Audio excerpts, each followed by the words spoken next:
This week we got to go to the Ritz Cinema. The Ritz? Ritz Cinema. It's a beautiful cinema. It's very old. It's very old. Yeah, and it is like... It's old. It's old? Yeah, but it's, 70 years old or something. In independent cinema and like it's got that old classic feel, the smell of the popcorn, the bulb lights and the marquee in the front. It's nicely lived in. It's like a lived in cinema. Like, you can go there and you can imagine the kids in the 80s like running around. Yeah, it's like my childhood when you walk into the cinema. That's the cinema. The cinema smell. I love it. Oh, but that's always like No, there's different cinemas have different smells. My God. The modern ones are like corporate freaking my God. office buildings. But anyway, they have a series called Sci-Fi Sundays, where they show sci-fi films, classic sci-fi science fiction films on 35mm film print. Now, a cinema is still playing film prints. I mean, film has been around for like 100 years. Film print nut. I mean, film is the way to go. I mean, it's a staple of filmmaking. There's still several films that I'm yet to see, but I am not allowed to until I go see them. On film, it's organic. He just likes the little blippy things. Although we did go see Star Wars Episode 7 on 70mm. 70mm. Yeah. That was amazing. That was good. That was intense. If you ever get a chance to see a film on film, do it. I urge you to do it. It's a different feeling. It's like a crisper sound, even though it's not. It's like... No, it's the sound is completely different. It's the digital sound is so much crisper and sharper.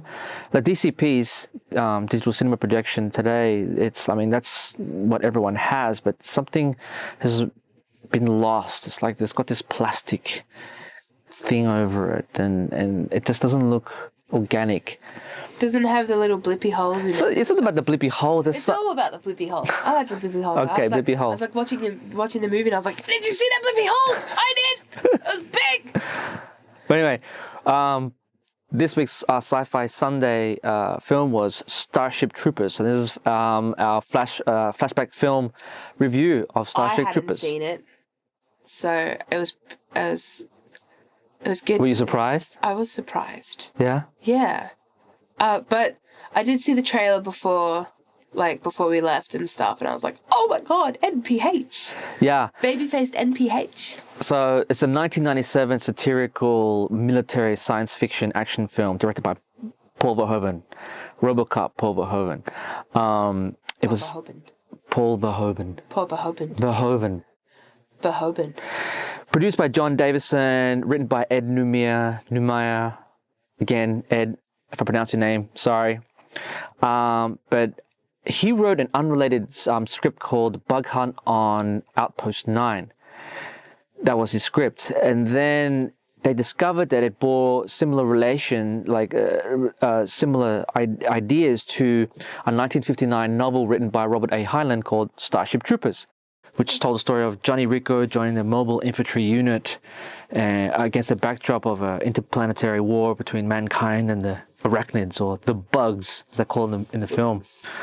And so Verhoeven, they bought the rights to the novel and changed their characters to suit the script novel. No, the novel, yeah, to match the novel. And the film stars Casper Van Dien as Johnny Rico. It's got Denise Richards as Carmen Ibanez.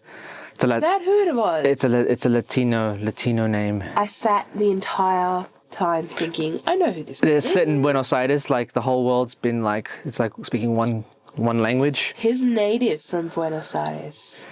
Well, no, I mean my parents are, but you're like an Indian. No. Of the tribe. Anyway, also stars Dina Meyer as Dizzy Flores and NPH. Yeah. Neil Patrick Harris. Yes, we've spoken about him already.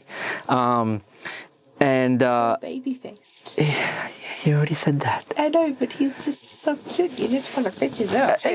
And also stars Michael Ironside, a legend of the 80s. He's always playing bad guys, and he plays Ratsek, Lieutenant Ratsek. Ratsek's Roughnecks. Hooah!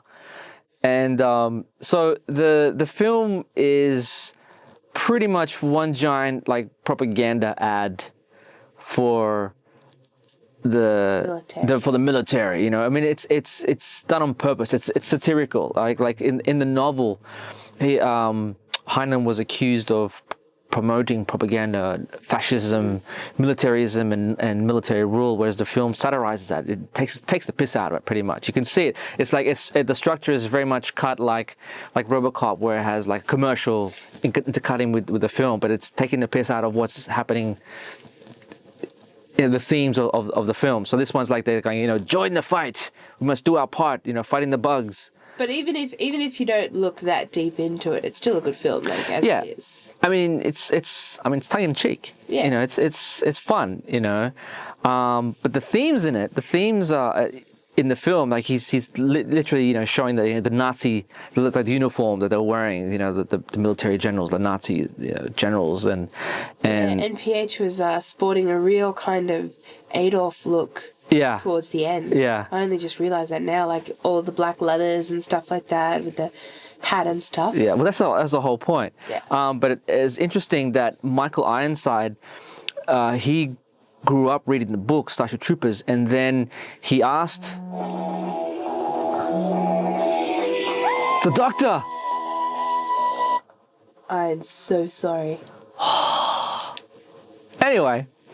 Professionalism at its best. Verhoeven, who grew up in Nazi-occupied Netherlands, Michael Ironside asked him, as a reporter, saying, "Why are you doing a right-wing fascist movie?" Verhoeven replied, "If I tell the world that a right-wing..." Sorry, it's my bad Verhoeven accent. "Right-wing... If I tell the world that a right-wing fascist way of doing things doesn't work, no one will listen to me. So I'm going to make a perfect fascist world. Everything is beautiful, everything is shiny, everything has big guns and fancy ships. But it's only good for killing fucking bugs." Right on, Paul. What even was that accent? Was that meant to be like a Netherlands accent? I don't know, what? it's just a European accent. He's gonna fly over and just kick your ass for that. Ooh. Anyway. Worse. So, Verhoeven brought his team over, like the RoboCop team, John Davison, producer, Numair, the writer, Phil Tippett, the visual effects, Baz Apollodouros, the score. Yeah, I just kind of like if Star Trek and met Independence Day, and then Quentin Tarantino was on set to tell them how much gore they needed. I was like, more. Yeah. More. I mean, when you watch it, it's another like 100 bodies, please. Yeah, when it begins, like you're like, is this a teen film? I did, and I was like, first 20 minutes, I was like, they used the word fucking copacetic. Copacetic. Everything is copacetic. Who uses that word anymore? But anyway, it's so dated. Like people, that's how weird the 90s were. People thought copacetic was gonna last. It's like that. It's like Mean Girls. Stop trying to make fetch happen. It's not gonna happen. Okay. But anyway, it's you got the teen film. They're in high school, and then you got the war film, and all the. And then someone gets their head blown up. It's awesome, and you're not expecting it. When I saw this film back in '97. Old. We had the cinema there were kids in there, and then when you see the first guy get his head he gets split in half, and then the unisex showers, and you see the parents walking the kids out of the cinema. What was this rated? At the time, 97. It'd have to be like what's you guys. It wasn't R. It wasn't R. It was MA. It was MA. You guys didn't have MA, did you? Yeah, 97 MA was around. I think. So stupid to the parents who brought their children. They don't do their research. Parents need to do their research. Oh, like Deadpool. Those kids learned something that day. Yeah. X gonna give it to you. But I mean, I love this film. It's a great popcorn flick. Yeah, I mean, even as a Gen Y and stuff, because I can get very picky about old movies that I want to watch and stuff. But I feel like it was one of those things where if I had watched it when I was younger, I would have thought this is on par with Star Wars. It's a different kind of Star Wars type thing. I mean, now you can kind of see the kind of dated technology and stuff like that. It's not as, I guess, timeless as No, but I mean, it still holds up. It still holds up. It's still pretty good. I mean, even the bugs in that were animated and stuff, they were really cool. Yeah, and you can see how today's games were influenced. You know, you can see the inspiration from Starship Troopers. I mean, the sequence where the team is at that compound and they got to rescue it, but it was a trap laid by the bugs, and the camera raises up and you see the whole horde of. It was pretty impressive. I mean, I enjoyed it. I did. Yeah. Starship Troopers.